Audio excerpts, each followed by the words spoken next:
Para nosotros es un enorme placer el día de hoy poder recibirlos a este encuentro informativo sobre TDAH. Nosotros nos pusimos en contacto con la directora del programa Color Mente, Jessica Massa, quien es periodista y promueve un canal digital con este tipo de investigación para poder nosotros contribuir como educadores, como psicólogos, como público en general, y poder apoyar y estar informados en este tipo de trastornos. Si bien es cierto, hoy tenemos que atender a esta biodiversidad, es importante estar informados. Y nosotros como Colegio Inca, este año abrimos nuestra puerta en este mes tan especial para tener precisamente esta charla informativa. Para nosotros es un enorme placer contribuir de esta manera con este importante evento. Así que les damos la cordial bienvenida a las expositoras el día de hoy, igualmente Jessica, a este hermoso evento. Un fuerte aplauso, por favor, para ustedes mismos por haberse tomado este espacio y venir a compartir con nosotros. Muchísimas gracias y bienvenidos sean todos. Adelante, Jessica. Muy buenas tardes con todos. Quiero empezar agradeciendo a la directora, María Becerra, por abrirnos las puertas de su casa y hacer esto posible. A las profesionales del LABDA, a quienes estarán a cargo hoy de los aprendizajes que nos vamos a llevar esta tarde, y por supuesto a todos ustedes, los asistentes, que son los protagonistas del día de hoy. Yo soy Jessica Massa, soy directora y fundadora de Color Mente, un canal digital que nace como un medio informativo especializado en la neurodiversidad, con el principal objetivo de llevar información a más personas sobre los trastornos del neurodesarrollo y que así nuestros niños puedan tener una infancia más llevadera y un poquito más feliz. Soy periodista, como lo adelantó la directora, y soy mamá de un niño con TDAH. Próximamente por confirmar si son dos, pero por el momento tengo solo uno.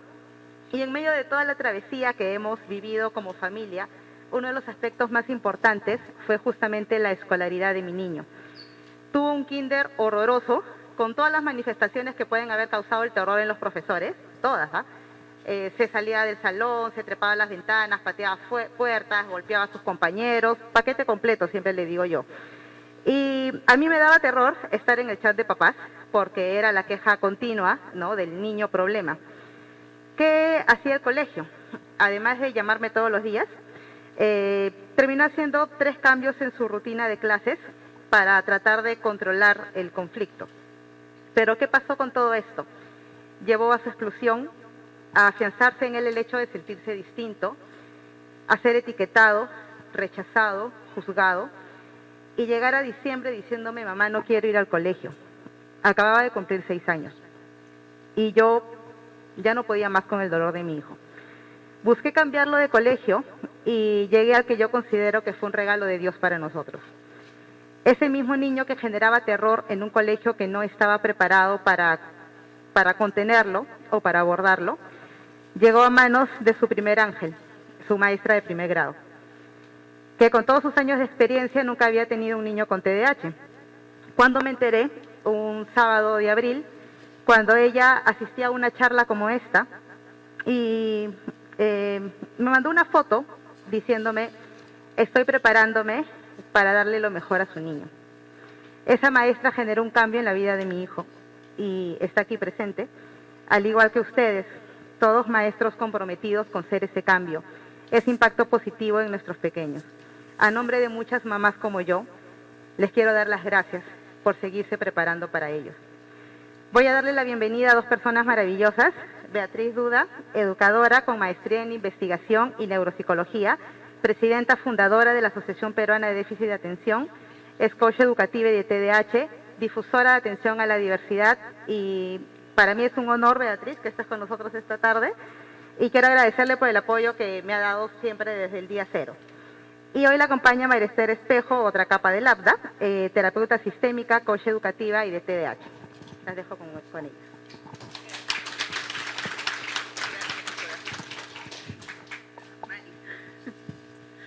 Buenas tardes, chicos y chicas, es un gusto estar con ustedes. Hemos preparado esta ponencia con mucho cariño para ustedes. Yo estoy un poco mal de la garganta, no se preocupen que no es COVID, ya lo tuve, ya salí negativa. Si está bien, pero ustedes nos quedamos sin mascarilla, porque hablar tanto, de verdad, yo me ahogo con la mascarilla. Y Mari está con yeso, se resbaló en la ducha por TDAH, pero acá está. Así que cuando te canses te traigo la silla y te sientas, mi corazón. Entonces, empezamos. Vamos a... Claro, el título es TDAH, Estrategias en el Aula, pero para pasar a las estrategias vamos a ir revisando qué es el TDAH. La gran mayoría de ustedes seguramente ya tienen nociones, ya lo conocen, algunas de ustedes que conozco han hecho su tesis sobre el TDAH y seguramente podrían estar acá conmigo dando esta charla, pero igual lo vamos a revisar porque de pronto hay quien recién está entrando en este tema. Cada uno de los temas que vamos a revisar, déjenme poner esto más amplio, porque acá, así, eco, ahí, y las flechitas, ya. Entonces, estos son los temas de hoy.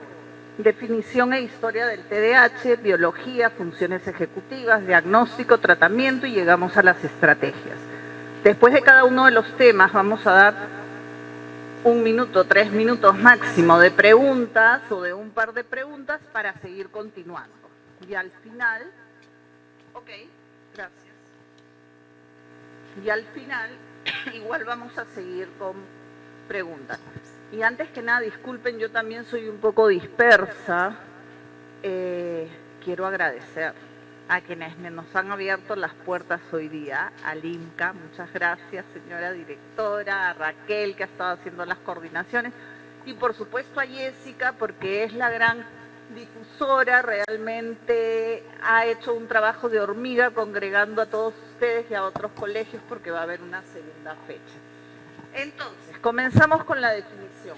Lo primero que tiene que quedar clarísimo es que es un trastorno del neurodesarrollo. Y dentro del neurodesarrollo, está también el TEA, ¿no es cierto?, por ejemplo, y hay otros también.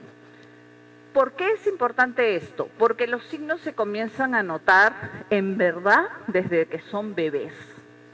Los neonatólogos son los primeros especialistas de la salud que tendrían que tener formación en el TDAH, porque nos evitarían, María Esther también es mamá de un chico universitario con TDAH, yo de un chico profesional con TDAH, nos evitarían a todas las madres una serie de situaciones si ya desde el día 1 de nacimiento te dicen puede haber indicativos de que tu hijo desarrolle un TDAH, ¿no es cierto? O sea, niños que lloran siempre, que levantan la cabecita mucho antes de tiempo de los que en general la levantan, en fin, hay indicios. En otros países el neonatólogo te lo dice. Aquí, hasta donde yo sé, no, a no ser que sea un caso muy severo. Entonces, esto se basa en comportamientos de desatención, impulsividad e hiperactividad, lo sabemos, pero tenemos que tener claro que esa es la punta del iceberg. ¡Ay, qué bonito verte! Entonces, luego vamos a pasar a las funciones ejecutivas. Vamos, Mike. Sigue tu paso.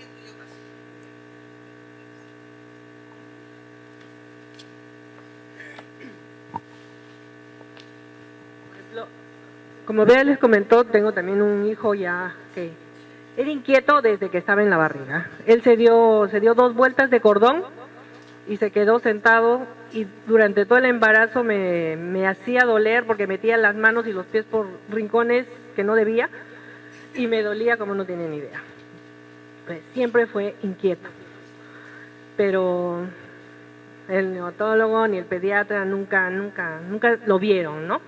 A pesar de que yo decía que este chico tiene algo porque no es como el resto de niños o como mi sobrino al que yo veía, ¿no? En fin, los componentes del TDAH ya conocemos: la desatención, los siempre distraídos, dispersos, olvidadizos,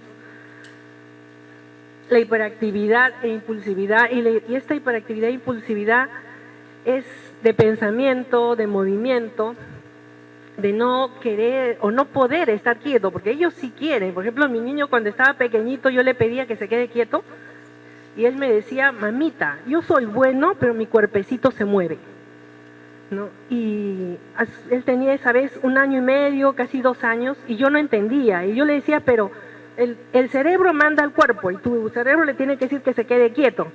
Pero era imposible, ¿no? Ya después, cuando me formé, entendí que a su corta edad, él se daba cuenta que estaba fuera de su control. Y yo ni enterada.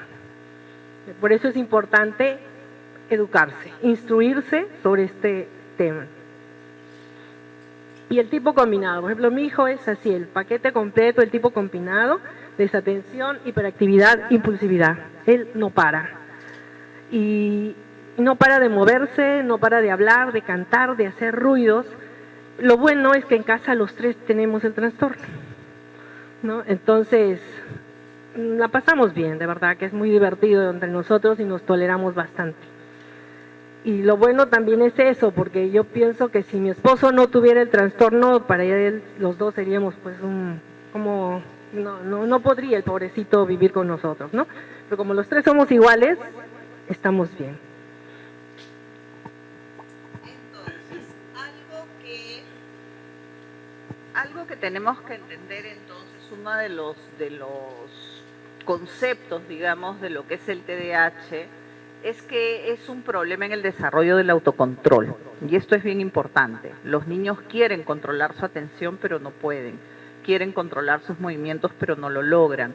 Quieren controlar lo que van a decir o hacer y no lo logran. No es un tema de voluntad, ¿no? Y María Esther acaba de contar. O sea, el niño al 1 año y medio ya le decía, yo soy bueno y quiero, pero no puedo, ¿no? Y justamente es un tema químico, ¿no? Entonces, acá brevemente, simplemente para que sepamos que desde el 1917 ya se conoce la sintomatología del TDAH tal cual se conoce hoy día, solamente que la ciencia no había avanzado tanto como ahora, y entonces se le llamaba daño cerebral, ¿no? Se pensaba que estos niños tenían un daño cerebral y por eso no podían atender y toda la sintomatología que ya conocemos. Esto va avanzando, daño cerebral mínimo, disfunción cerebral mínima, hasta los años 60, 70, en nuestro país, acá en el Perú, se le llamaba disfunción cerebral mínima. Y hoy en día, lamentablemente, todavía en algunos hospitales del Estado, sobre todo en provincia o en postas pequeñas, les dicen síndrome hiperkinético. La realidad es que desde 1982... ahí dice 94, pero es un poco antes, se le dice trastorno por déficit de atención con hiperactividad. ¿Por qué? Porque aunque el chico tienda a la desatención, igual hay hiperactividad. De pronto la hiperactividad no es motora, pero es mental. Ojo.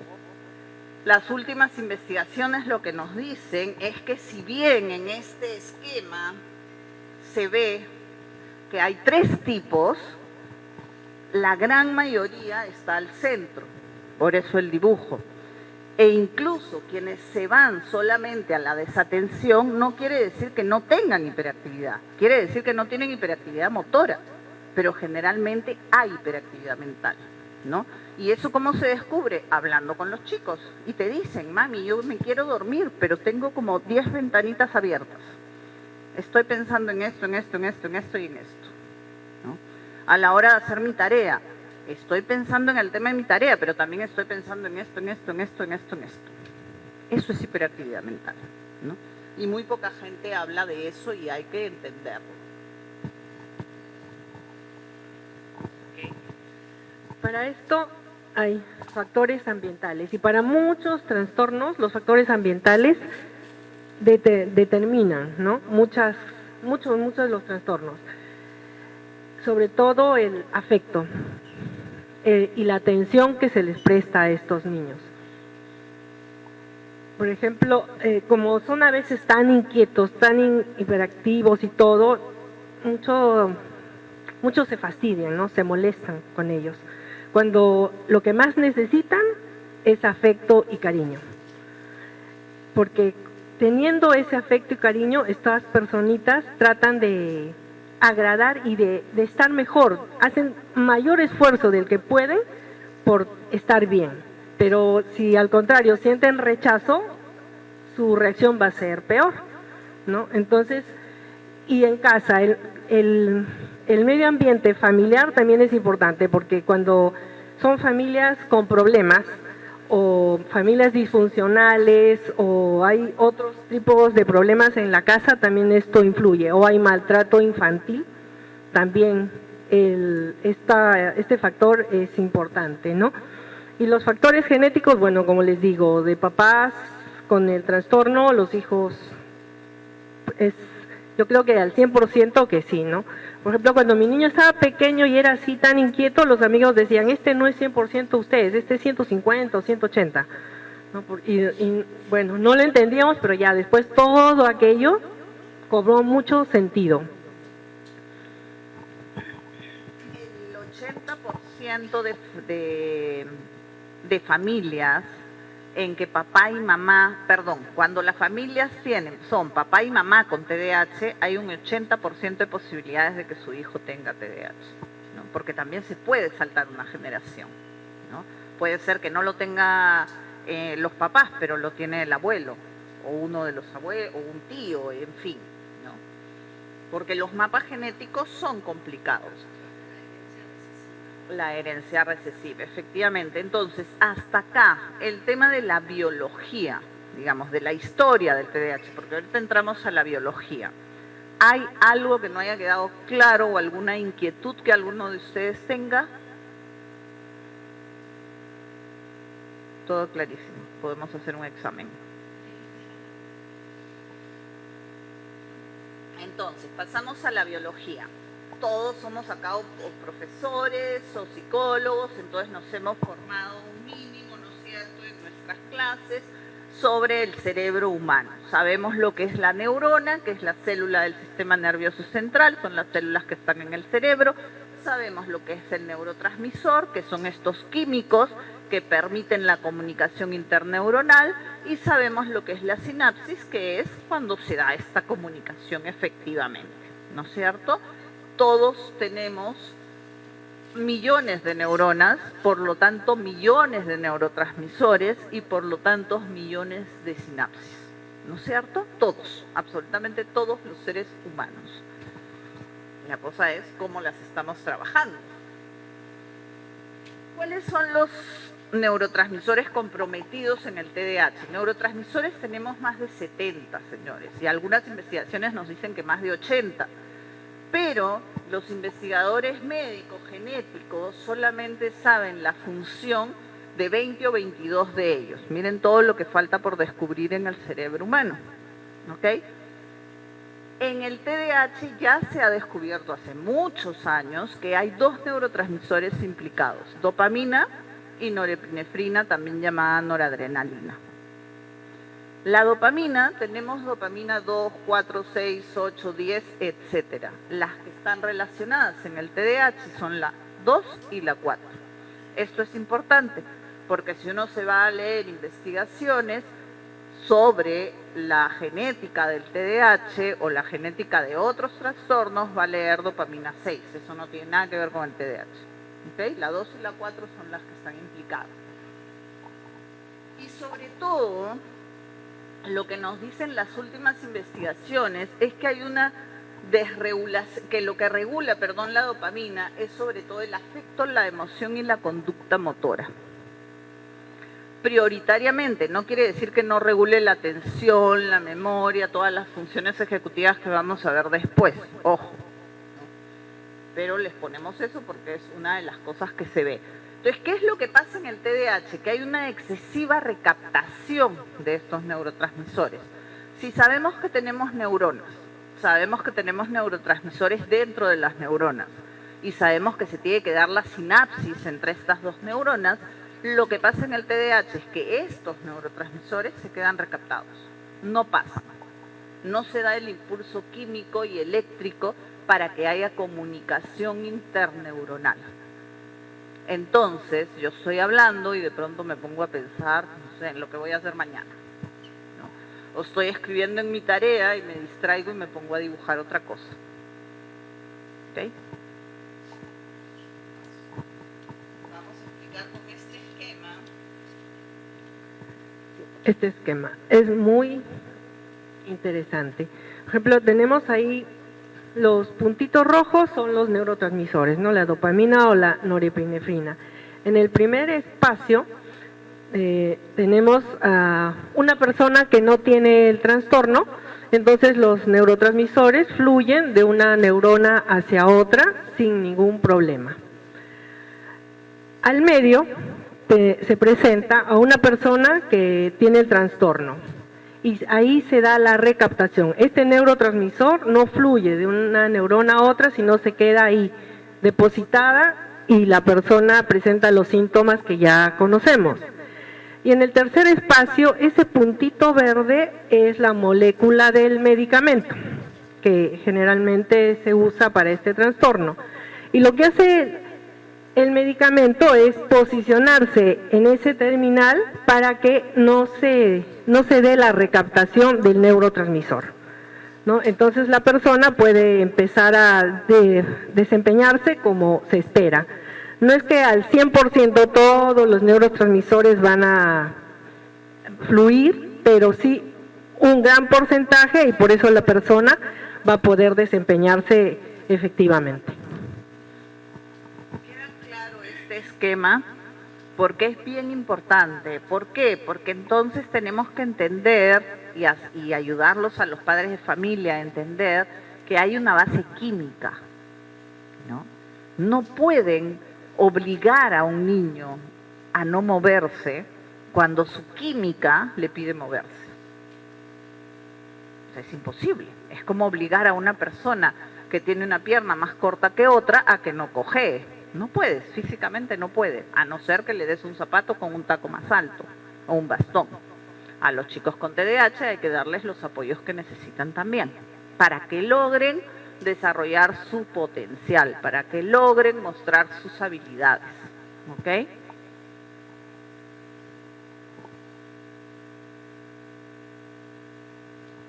¿Qué preguntas? Porque ese cuadro siempre trae preguntas. Yo puedo decir las preguntas que suelen salir, pero díganme ustedes. Estamos hablando de la medicación, sí. Excelente pregunta. Porque lo que te dicen las investigaciones médicas es que en algún momento lo ideal es tener el tratamiento completo, ¿no es cierto? Es decir, la medicación para que ayude a regular químicamente esto. No quiere decir, sin embargo, que la tenga que tener de por vida. ¿Por qué? Porque tenemos una maravillosa característica en el cerebro humano que es la neuroplasticidad. Y por eso es tan importante el diagnóstico y tratamiento temprano. Porque si yo, por ejemplo, estoy poniendo un caso, de los 7 a los 10 años, me diagnostican a los 7 años el TDAH, de los 7 a los 10 o a los 11 o a los 12, según lo que necesite, tomo la medicación y además tengo una terapia, un acompañamiento, tanto en casa como en el colegio, de repente si lo necesito también con un profesional externo, que me ayude a incorporar estrategias para regular mis características, llegará un momento que ya incorporé hábitos y ya no necesito la medicación. Pero eso en cada persona es diferente, ¿no? Hay chicos que lo dejan en el colegio y después lo retoman en la universidad por algún tiempo. Entonces depende. ¿Alguna otra pregunta? Sí. Ay, mi Clau.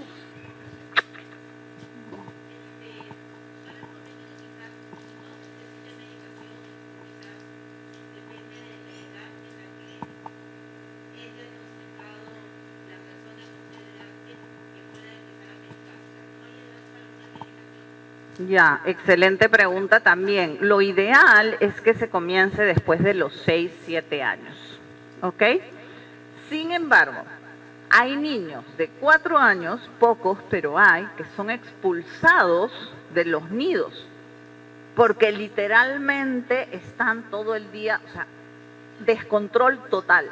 Entonces, hay casos únicos, particulares, ¿no?, en que sí de pronto se les da una medicación muy bajita y muy controlada, pero en general es a partir de los 6, 7 años que saltan estos síntomas del TDAH, con el aprendizaje, además la lectoescritura y ya todas las demandas escolares, y entonces lo ideal es comenzar ahí este tratamiento medicamentoso, ¿no?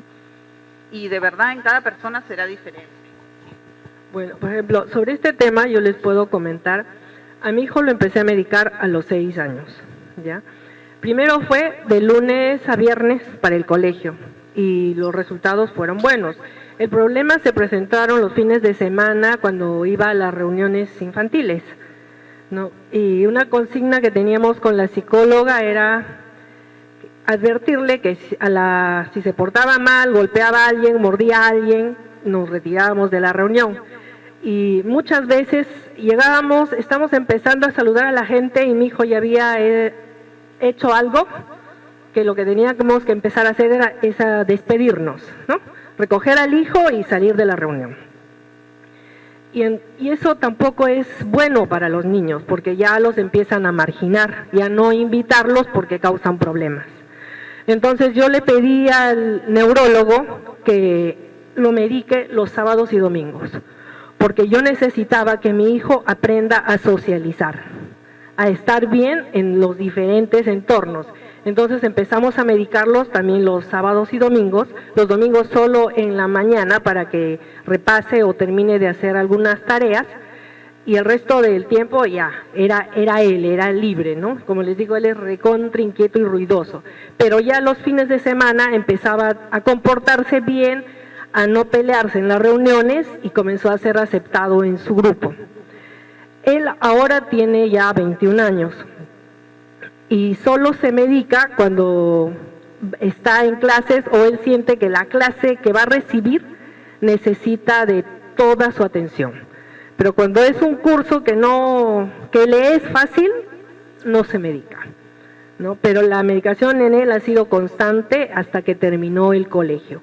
Y lo que yo veo en él, el que tiene muchos hábitos incorporados de comportamiento, de estudio, los ha incorporado estando medicado.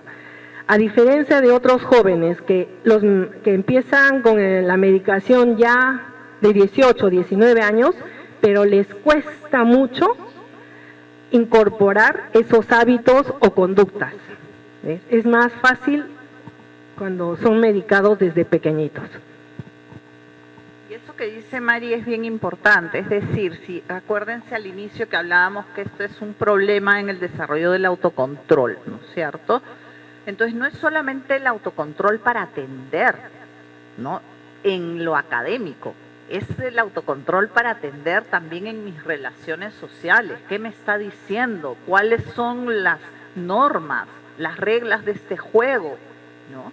¿Cómo hacer para respetar estos acuerdos? Entonces, por eso es tan importante que en verdad, al menos en un inicio, también se medique todo de lunes a lunes, en verdad, ¿no? Porque además uno aprende no solamente en el colegio, uno aprende en todo ámbito, ¿no?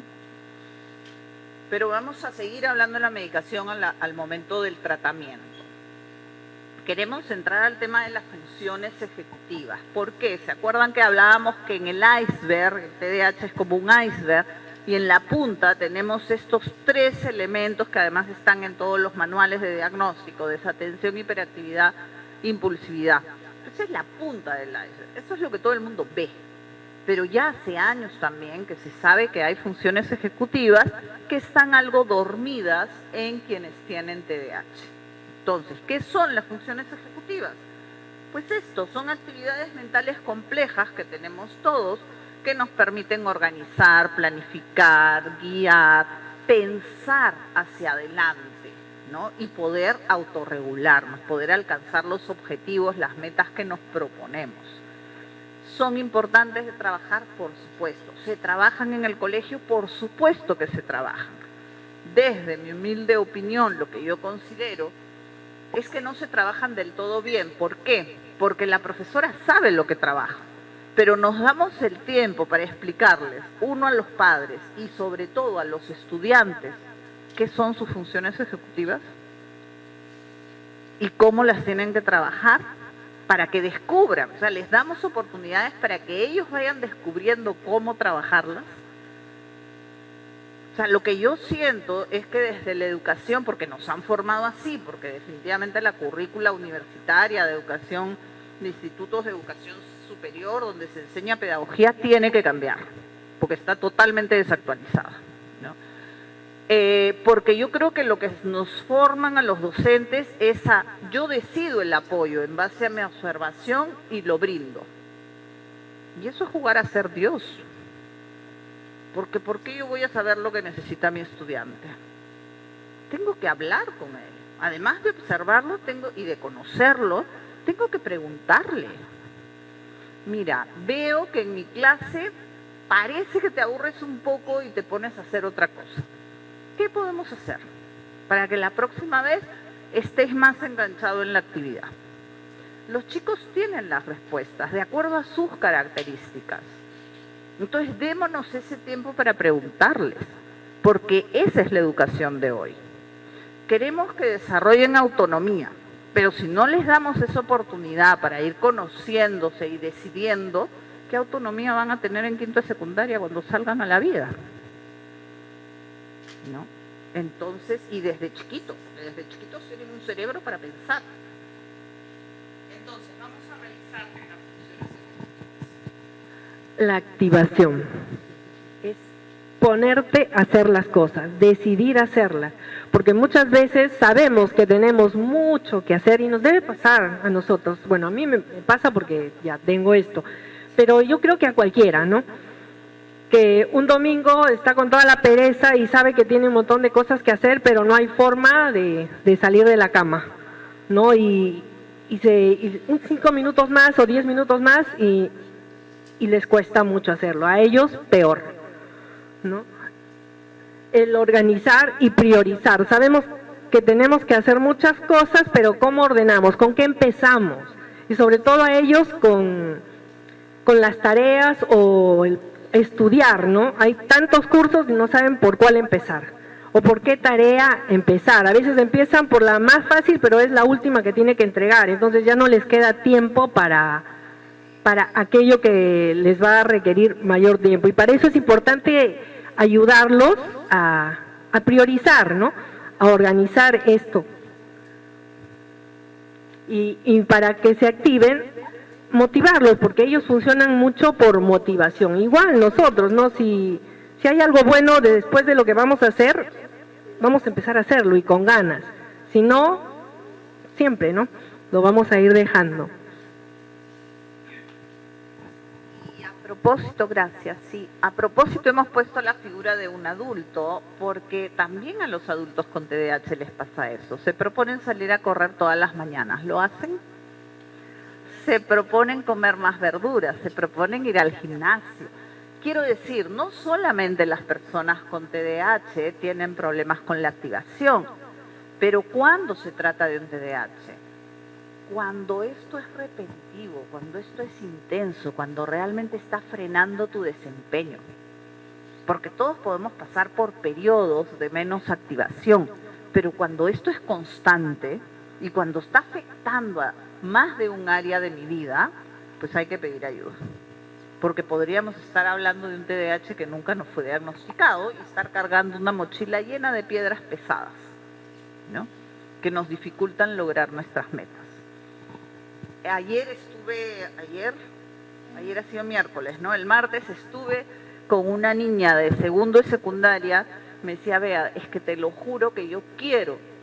Llego del colegio, descanso un rato, me pongo mi alarma, me siento en mi escritorio, abro la computadora, no puedo. O sea, no puedo hacer mi tarea. Entonces yo le digo, ¿pero qué quiere decir no puedo? O sea, ¿no te acuerdas de lo que tienes que hacer? ¿Qué es no puedo? Y me dice, no, es que lo miro, pero no lo leo, está ahí, ¿no? Entonces, claro, como dice Maries, puede haber un tema de motivación, puede haber un tema de que realmente no comprende, hay que preguntar y preguntar para ver qué es lo que está pasando. O puede ser un tema químico.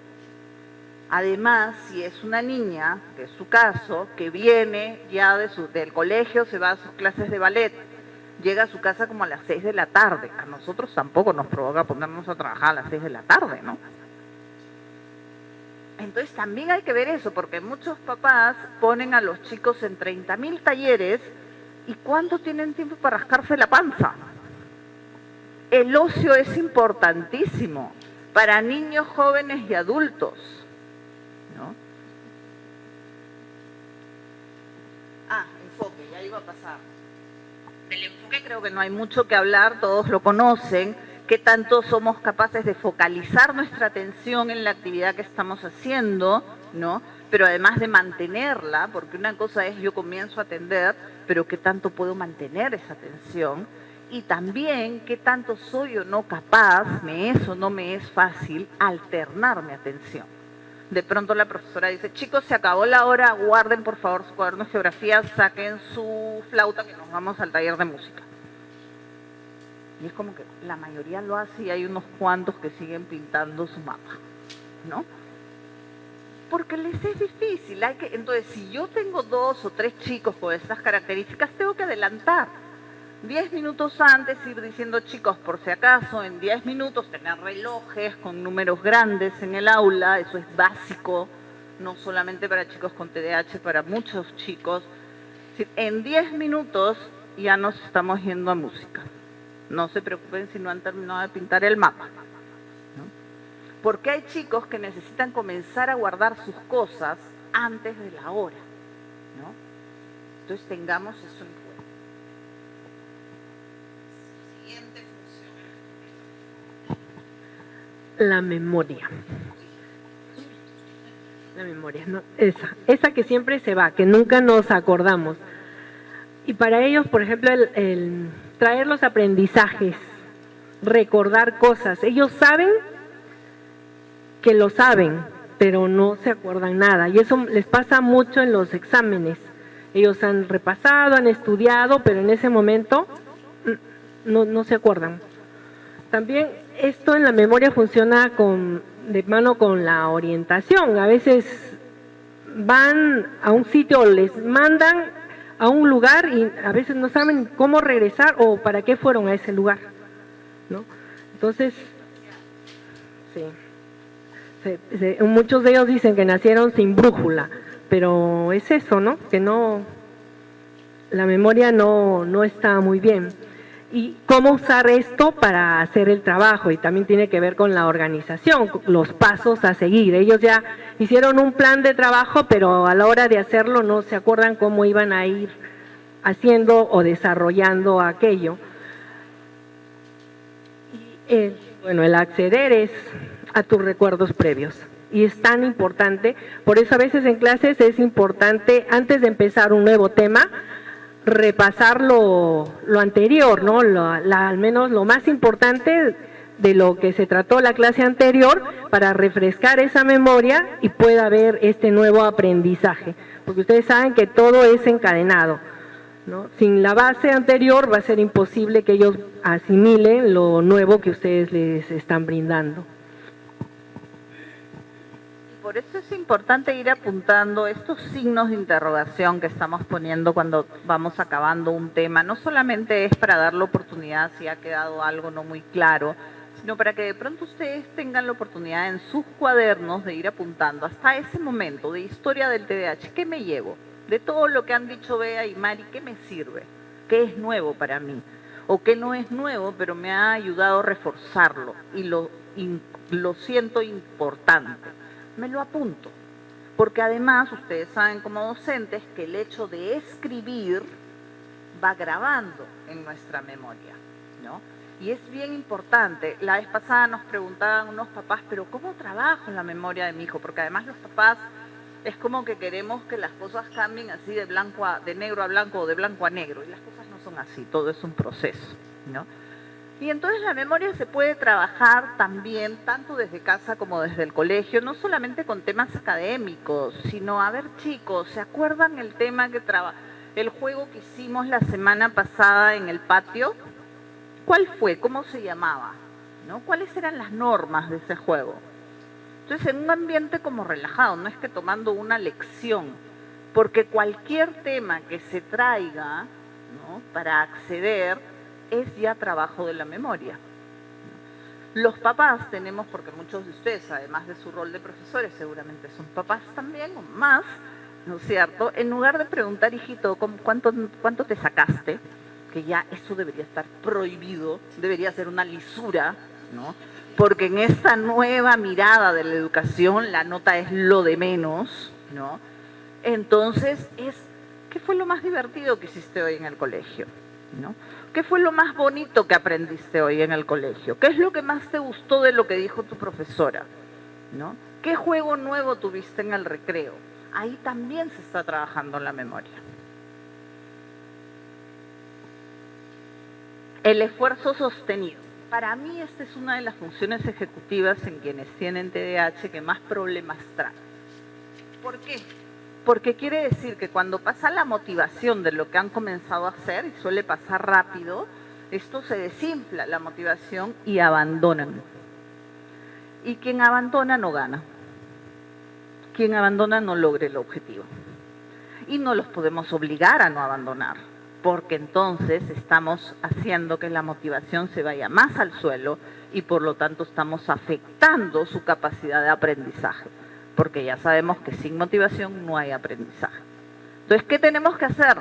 Tenemos que ser magos, payasos, tenemos que inventarnos creativamente muchas estrategias. Tenemos que partir la tarea en tareas pequeñitas, ¿no? Y los chicos te lo dicen. Yo trabajo sobre todo con chicos universitarios con TDAH y con adultos. Y me lo dicen. Me dicen, vea, el profesor nos ha pedido esto. Yo lo veo y me abrumo, no sé ni por dónde comenzar ni nada. Entonces en la sesión lo que hacemos es, ok, pero ¿eso qué implica? ¿No? Pero en verdad esa tarea tendría que ser del docente. O sea, decirles, chicos, vamos a llegar a esto. Pero para eso tenemos 5 pasos. Y si yo veo que en esos 5 pasos hay 2 estudiantes que se pierden, para ellos tendremos 10 pasos u 8 pasos, los necesarios. ¿Me dejo entender? Y bien clarificados, con imagen, con lectura, con esquema, con todo lo posible, para que realmente el esfuerzo sostenido se dé y no abandone. Y tiene que ver también con el procesar la velocidad de pensamiento. Hay un término que creo que poco a poco está llegando más, ¿no? a nuestro país, esto del tempo cognitivo lento. ¿Qué quiere decir? Que para algunas personas, y muchas personas con TDAH lo pueden tener, necesitan más tiempo para procesar cognitivamente una idea, un concepto. Eso no quiere decir que no tengan un CI alto, pueden ser incluso genios, pero su tempo cognitivo es lento. Entonces hay que dárselos, ¿ok?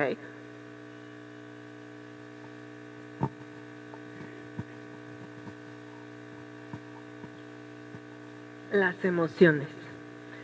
Muchos de ellos sobredimensionan, ¿no?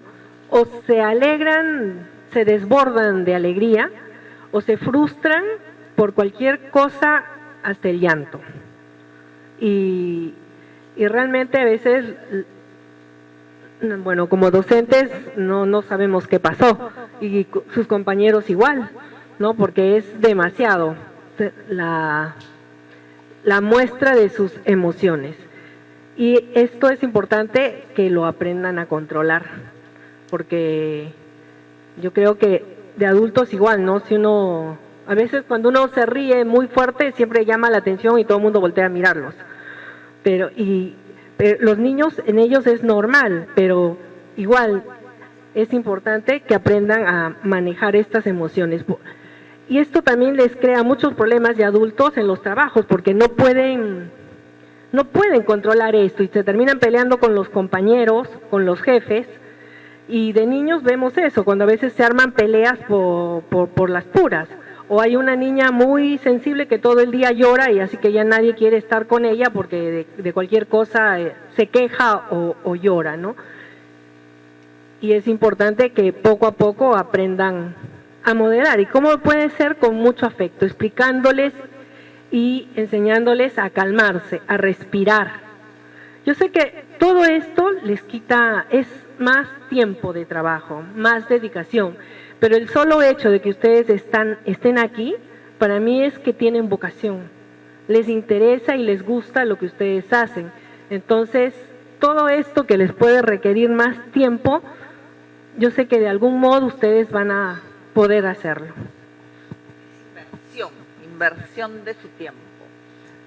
Acuérdense, trastorno del neurodesarrollo, acuérdense, problemas para autorregular. Les es difícil autorregular sus emociones, ¿no? ¿A cuántos adultos? ¿Cuántos adultos vemos en la calle siempre? Yo ahorita viniéndome en taxi, se cruzó un motociclista que yo dije, pero ¿de dónde salió? O sea, ¿cómo se le ocurre hacer un cruce tan avesado? ¿Dónde está su autorregulación?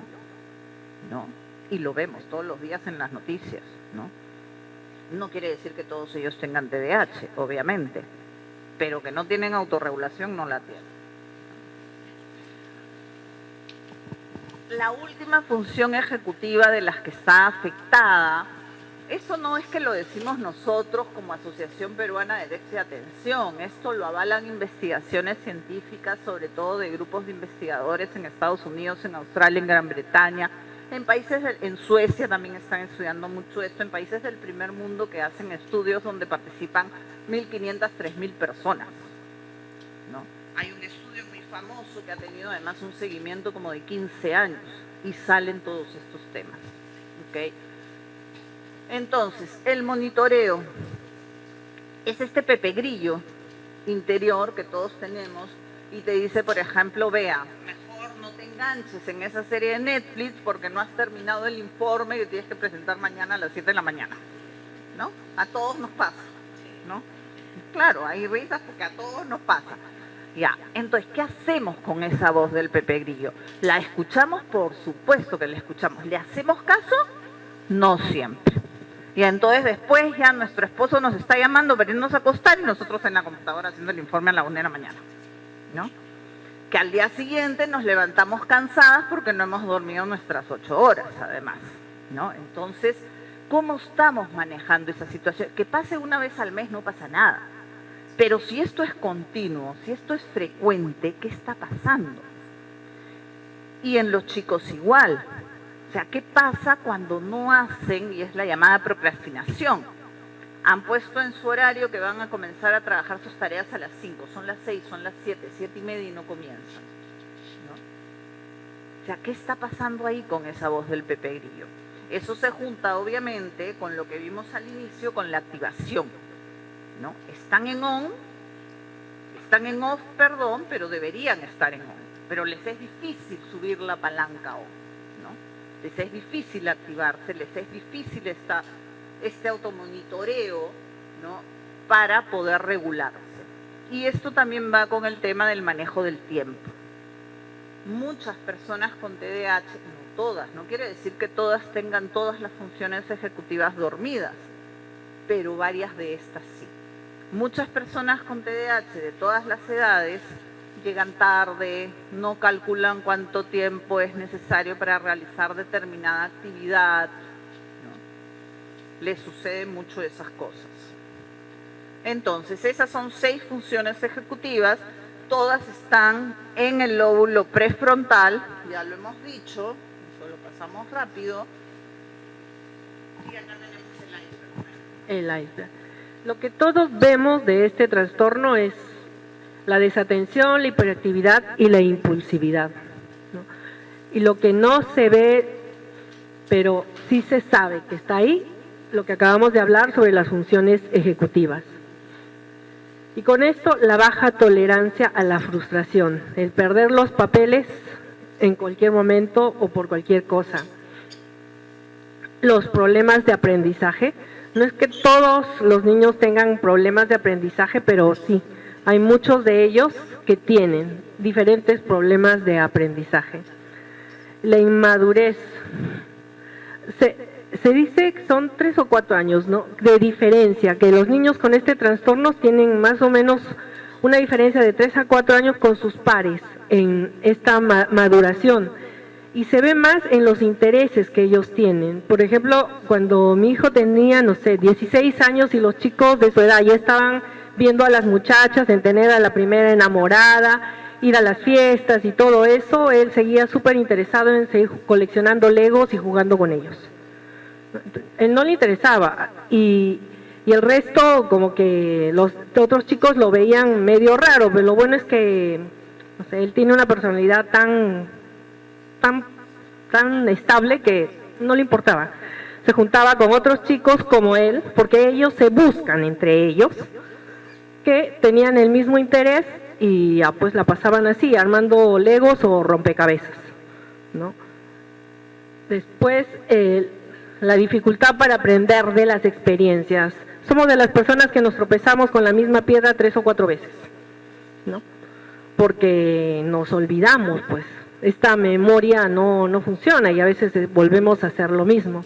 Pero poco a poco se va aprendiendo. ¿Y cómo aprendemos? No diciéndoles, te lo dije, ya ves, otra vez con lo mismo, no, sino buscando, cuando ocurran esas cosas, es buscar qué aprendiste de lo que acaba de pasar, qué vas a evitar hacer la próxima vez, ¿no? Para que no vuelva a ocurrir lo mismo. Y esta reflexión hace que ellos vayan aprendiendo, integrando este conocimiento para no volver a cometer el mismo error. Y los trastornos comórbidos, ¿no? Se van a ver después, ¿no vea? ¿No? Bueno, la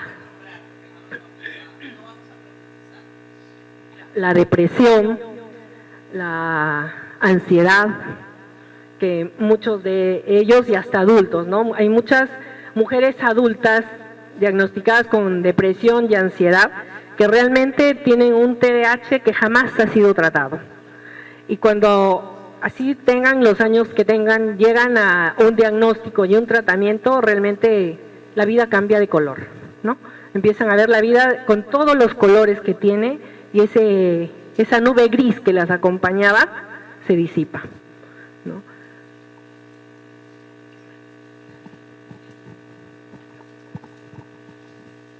Básicamente eso, ¿no? La ansiedad, que lo vemos, se comienzan a morder las uñas, están muy nerviosos. Si esto no es tratado, puede llegar en edades avanzadas a ataques de pánico y eso es lo que hay que evitar. Por eso volvemos a repetir, es tan importante el diagnóstico y tratamiento temprano.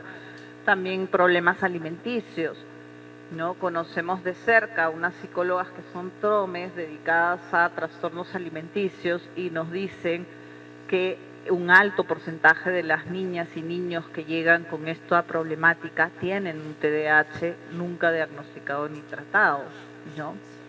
Las adicciones también en los adolescentes. Se sabe que un adolescente con TDAH que llega a esa etapa de la vida y ha tenido tratamiento para su TDAH está más protegido que uno con TDAH que no ha tenido tratamiento a hacerse adicto, que puede ser al cigarro, al alcohol, a alguna droga, al juego, ¿no es cierto?, a lo que fuese. Entonces hay que tener cuidado, ¿no? Porque es una etapa donde los chicos ya deberían estar tratados. Ojo, como vimos antes, el entorno ayuda un montón. De pronto conocemos un adolescente que no ha sido diagnosticado ni tratado antes, pero que tiene un entorno de lujo, que tiene una familia que lo contiene mucho y que es muy afectiva y que trabajan en base a metas y que son muy reflexivos y tiene un colegio también de lujo, donde de repente sin necesidad de que hayan visto que tiene el diagnóstico le han dado los apoyos que necesita, ¿no? Es más, en muchos de nosotros, o sea, acá de todas maneras no somos las únicas que tenemos TDAH, ¿no es cierto? Porque por porcentaje, ¿cuántas personas somos, Jessy? 80, 90. Ya, imaginen, ¿cuánto es el 6% de 80? ¿Quién es profesor de matemáticas? ¿Cuánto es? Tú. 5. Ya, entonces 5 personas de acá de todas maneras tenemos TDAH, por estadística mundial, ¿no es cierto? Entonces, y probablemente más, sabe Dios. Ya por ahí hay una que dice yo, genial, chócatela, ¿no es cierto? Entonces, no, pero es importante porque probablemente no ha sido diagnosticada ni tratada, pero no tiene ningún trastorno comórbido, porque ha tenido suerte de estar en entornos que la han acogido y porque además sus características personales, sus habilidades, su coeficiente intelectual, etcétera, etcétera, la han ayudado. Pero no en todas las personas va a ser así, ¿no? De pronto conocemos a algún primo o algún vecino, alguien que decimos, carambas, este chico o esta chica debe tener TDAH. Y se explica que haya pasado de trabajo en trabajo, que tenga no sé cuántos divorcios, sabe Dios, X, Y, Z, ¿no? Entonces, de verdad, es un tema de salud mental al que se le debe dar más importancia. Se le está dando, yo creo, desde el Estado, pero hay que seguir apoyando. Entonces, yo acá había puesto otra cosa. Bueno, creo que no salió, o lo he puesto más adelante. Hasta acá. Funciones ejecutivas. ¿Qué piensan de estas funciones ejecutivas? Veo una consulta, hablando del dedito grande. En la parte de abajo estaban los trastornos.